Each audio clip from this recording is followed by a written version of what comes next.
Good afternoon. I'm Admiral Brad Cooper, the Commander of United States Central Command. In this capacity, I lead U.S. military forces in the Middle East. I'm here to provide you an update on Operation Epic Fury, now in our 4th day of execution. First, I'd like to express my deepest condolences to the families and teammates of the extraordinary Americans who've been killed in action. And I'd also like to extend our prayers for a speedy recovery to the wounded.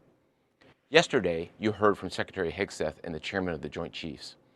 Today, I'd like to give you an operational update on where we are and provide you with some key facts. By order of the President of the United States and the Secretary of War, our military in the Middle East is undertaking an unprecedented operation to eliminate Iran's ability to threaten Americans, as they've been doing for nearly half a century. Having spent more than 36 years in the military, I could not be prouder of America's sons and daughters in uniform who are answering the call. More than 50,000 troops, 200 fighters, 2 aircraft carriers, and bombers from the United States are participating in this operation, and more capability is on the way. These forces bring a massive amount of firepower, representing the largest buildup by the U.S. in the Middle East in a generation. In the opening hours of Operation Epic Fury, U.S. Central Command forces, together with Israel, delivered overwhelming and unprecedented strikes into Iran. Many of you may remember the shock and awe strikes of 2003. The first 24 hours of this operation were nearly double the scale, and we continue with 24/7 strikes into Iran from seabed to space and cyberspace. Now, we're less than 100 hours into this operation, and we've already struck nearly 2,000 targets with more than 2,000 munitions. We have severely degraded Iran's air defenses and destroyed hundreds of Iran's ballistic missiles, launchers, and drones. And in simple terms, we're focused on shooting all the things that can shoot at us.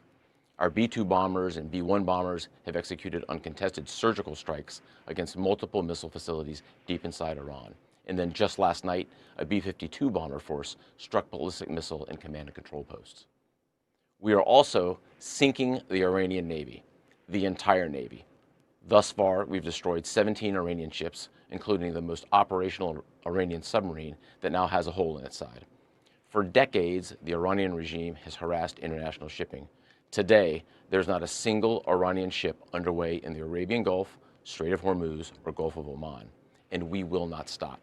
We will continue to conduct dynamic targeting operations.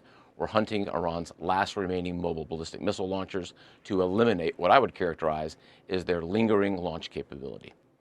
Now, in retaliation, the Iranian regime has launched over 500 ballistic missiles and over 2,000 drones.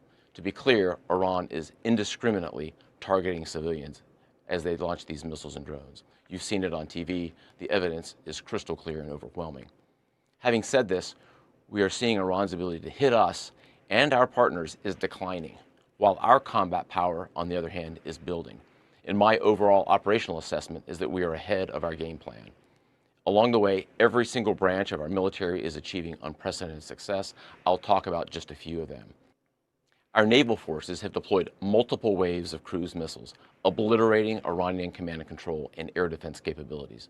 From 2 aircraft carrier strike groups, we're squeezing Iran from the sea and have them backed into their own ports. U.S. air forces are doing what they do best, executing a high volume of airstrikes right into Iran. Operationally, the 2 most powerful air forces in the world, the U.S. and Israel, are dominating the skies of the world's largest state sponsor of terror.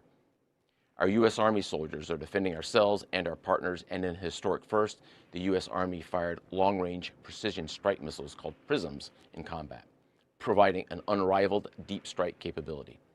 Also, for the first time, U.S. Central Command's drone task force, called Task Force Scorpion Strike, launched countless one-way attack drones, achieving massive effects. I'd like to point out these drones were originally an Iranian design. We took them back to America, made them better, and fired them right back at Iran. I just could not be prouder of our men and women in uniform, leveraging innovation to create dilemmas for the enemy. There is no adversary too determined, no mission too difficult for the great soldiers, sailors, airmen, Marines, Guardians, and Coast Guardsmen that make up the most powerful military the world has ever seen. Our military objectives are crystal clear, and our people are executing an immensely complex and historic mission with relentless lethality, conviction, and professionalism. And we've just begun. but I have the utmost confidence that we, alongside our partners, will absolutely achieve our military objectives. To all our warriors,